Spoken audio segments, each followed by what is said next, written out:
Okay. Andole mandal నియోజకవర్గంలోని పోతిరెడ్డిపల్లి గ్రామంలో శ్రీరామచంద్రుల వారి కళ్యాణ మహోత్సవాలు ఘనంగా జరిగాయి. గ్రామ పెద్దలు, గ్రామ సభ్యులు అందరితో కలిసి విజయవంతం చేశారు. శ్రీరాముల కళ్యాణం విజయవంతంగా పాల్గొనడం జరిగింది. ఇక్కడ అంతేకాకుండా అన్న సంతర్పణం చేయడం కూడా ఒక విశేషకరమైన విషయం. ఇది ఎన్నో ఏళ్ళుగా ఇలాగే కొనసాగిస్తూ వస్తున్నారు. దాంతో ఇక్కడ చాలా కన్నుల విందుల పండుగతో ఎంతో సంతోషంగా భక్తులు ఆనందంతో చాలా విజయవంతంగా జరుపుకున్నారు. మీ T9 రిపోర్టర్ యాదగిరి, సంగారెడ్డి ప్రతినిధి.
పెళ్ళి నీ పంటలే కదా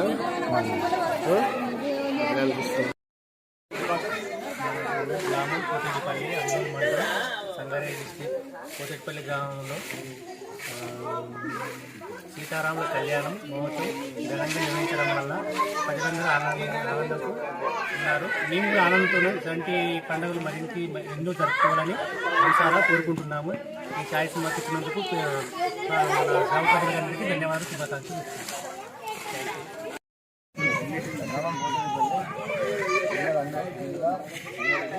మా గ్రామంలో సీతారాముల కళ్యాణోత్సవం అలా 7 సంవత్సరాల నుంచి జరుగుతున్నది. ఈ కార్యక్రమాలు ఇంకెన్ని జరుపుకోవాలని ఊరు గ్రామ ప్రజలను చిన్న పిల్లలు అందరినీ కలిసి ఆనందంగా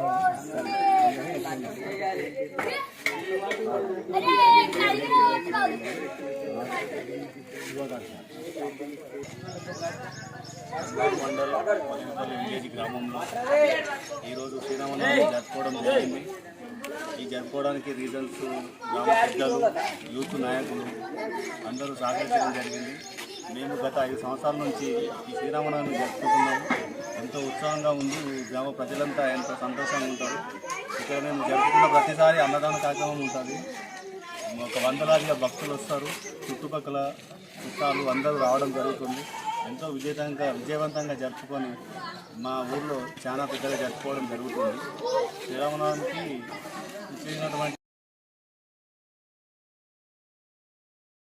దగ్గరికి వచ్చి దశరథ మహారాజా, నీ బాలులను నా ఎంట పంపియు, నేను స్నానం చేసే మునులను కులను రాక్షసులా ఎవరా ఎక్కడన్నా ధ్వంసం చేసిపోతున్నారు, మరి నాకు ఇవ్వు, నీ కుమారులను దోలియు దశరథ మహారాజా. ఓ విశ్వామిత్ర మహారాజా, పసి బాలలు ఏం చేయగలరయ్యా? ఆ పిల్లలను అడుగుతున్నావు మహారాజా, నేను ఆ పిల్లల్ని ఎట్లా తోలిస్తున్నావు? అరే విశ్వామిత్ర కాదురా దశరథ మహారాజా, ఆ బాలలు కాదురా వాళ్ళు, నీకు తెలియదు. ఆ బాలలు లేవురా, ఆ బాలలు ఏమి చేసినా నాతో పాటు వాళ్ళు ఆ బాలలు కాదురా వాళ్ళు, నీకు తెలియక వాళ్ళని పంపిస్తలేవు. సరే నేను తప్పు చేసిన. విశ్వామిత్ర మహారాజు తోలకపో, బాలలు పోతున్నారు.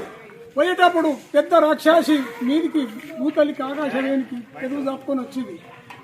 అని మిగుతానంటున్నది. అప్పుడు శ్రీరాముల మహారాజు ఎట్లా కొడుతున్నా అంటున్నాడు. ఆ స్త్రీని ఎట్లా కొడుతున్నావు? అది కొట్టము, ఆ కొట్టిన పాపము నాది, కొట్టము శ్రీరామచంద్రమూర్తి అన్నాడు. అప్పుడు పడగొట్టేసి ఆ మునల దిక్కు కులం దిక్కు ఎవరిని రాకుండా చేసాడు. పండి మహారాజాని మళ్ళా తోలుకొని వస్తున్నాడు. జనకా మహారాజు పట్నంకి వచ్చాడు. వస్తే ఆయన శివధనుసును ఎత్తి స్వయంవారం పెట్టాడు. అక్కడ రావణపురం వచ్చి ఆ ధనుసును లేపుతున్నాడు.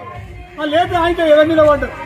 కొట్టుకుంటున్నాడు, రామారామని కొట్టుకునేటప్పుడు అప్పుడు విశ్వామిత్రుడు చూసి వాడికి ఓదాం బొమ్మన్నాడు. పోయినాకల్లా అక్కడ అన్నదమ్ములు ఇద్దరు ఒకరికొకరు సైర్యం చేసుకున్నాడు. రేపు లక్ష్మణ్ అంటున్నాడు, అన్నయ్య నువ్వు అన్నాడు. ఎడమకాలు వాని ఎడ మీదికి దోలిచ్చి ఆకాశంకు చింపినప్పుడే రావణ బ్రహ్మకు అప్పుడే వానికి అఘోరమైన ఆమోషం వచ్చి ఈ శ్రీరామచంద్రుడు ఎడమకాలతో తీసుకొని నీతి మీదనే ఎడిచి పారేసి అప్పుడు ఆ సీతాదేవి వచ్చి, నాత నువ్వే, నేను ఎప్పుడో ఎన్ని సముద్రంలో కొన్ని దినాలున్నా, భూమిలో కొన్ని దినాలున్నా, అప్పుడు మళ్ళీ ఆడికి వెళ్ళి మా తనకి వచ్చిన ఇక ఇప్పుడే నువ్వు నా భర్తను మలాస దినాలని ఇచ్చినాకనే అప్పుడు బండ్లు ఎత్తుకొని తండ్రి కొడుకులు అందరు వస్తున్నారు. వస్తుంటే పరశురాముడు అడ్డం వచ్చి అరే ఎవడెవరా అన్నాడు. అంటే నేను శ్రీరామమూర్తిని, ఏముంది క్షత్రియ వంశం, క్షత్రియుడు అయితే దివురా యుద్ధం చేద్దామా? సరే మంచిది పరశురామ అని దిగి మరి నేను పెళ్లికి వస్తే నాకు వాయిద్యం లేదు, ఖడ్గం లేదు, ఏం లేదు, మరి ఎట్లా? ఇది ఇస్తున్న పని అంటే ఆయనకున్న ఖడ్గం పారేసి మళ్ళీ పోతున్నాడు. పరశురామ పోతున్నావా అని ఆయన అన్నాడు. అబ్బా ఎవరయ్యా నన్ను ఇంత దీకరంతో పిలిచాడు అని దిక్కరంగా చూసినాకల్లా మళ్ళీ విష్ణు రూపం చూపించాడు. అప్పుడు ఆడికెళ్ళి పడి పడి పడి పడి మొక్కుట్టు వచ్చి ఆ శ్రీరాముల కాళ్ళ మందున పడ్డాడు. ఎవరు పరశురాము పడి నాయన ఇక నాకు ఈడికే సాలింపు, నేను ఇక ఏ యుద్ధాలు చేయలేదు, నేను ఇక గుట్టకు పోయి నేను తపస్సు మీద పోతున్నా, ఇవన్నీ నా తప్పును మన్నించమని ఆ శ్రీరామమూర్తి చక్కగా ఇంత ఆ పరశురాముడు తపస్సుకి వెళ్ళిపోయాడు. శ్రీరామమూర్తి ఇక్కడ ఇంటికి వస్తున్నాడు. అప్పుడు రావణాసురుడికి ఏం పడ్డది, వాడు ఎంతటి వాడు నా ఎద మీద కాలు పెట్టి తీసినాడు అని అప్పుడు పద్యం కట్టి ఈ సీతను నన్ను తీసుకుపోతాను వాడు అప్పుడు పద్యం కట్టి అప్పుడు మాయావతారాలతో ఆ సీతను తీసుకుపోయాడు. జై శ్రీరామచంద్రమూర్తి జై. శ్రీరాముల వారి కళ్యాణ మహోత్సవం అంగరంగ వైభవంగా జరిగింది. చిన్న పెద్దలు ప్రోత్సాహంతో అన్నదానం కార్యక్రమం, చిన్న పెద్దల సహకారం అంత చక్కగా జరిగింది. కన్నుల పండుగగా కూతడిపల్లి శ్రీరామ కళ్యాణం జరిగింది. మహా గొప్ప ఒక చిన్నపిల్లలు చదివి ఇంగ్లీష్ మీడియం ఉన్నారు. వాళ్ళకి ఇది ఏంటి అని అంటే రామవారి అనేది ఏంటంటే గుర్తుకు ఉండే పెద్ద గొప్ప చరిత్ర మన మహాభారతంలో ఉన్నది. ఈ చరిత్రగా ఎక్కడ లేకుండా రామాయణంగా అదే నిలిచిపోయేటట్టుగా చిన్న పెద్దగా ఇలాగే కొనసాగుతూ ఉండాలని కోరుకుంటున్నాను. జై శ్రీరామ్.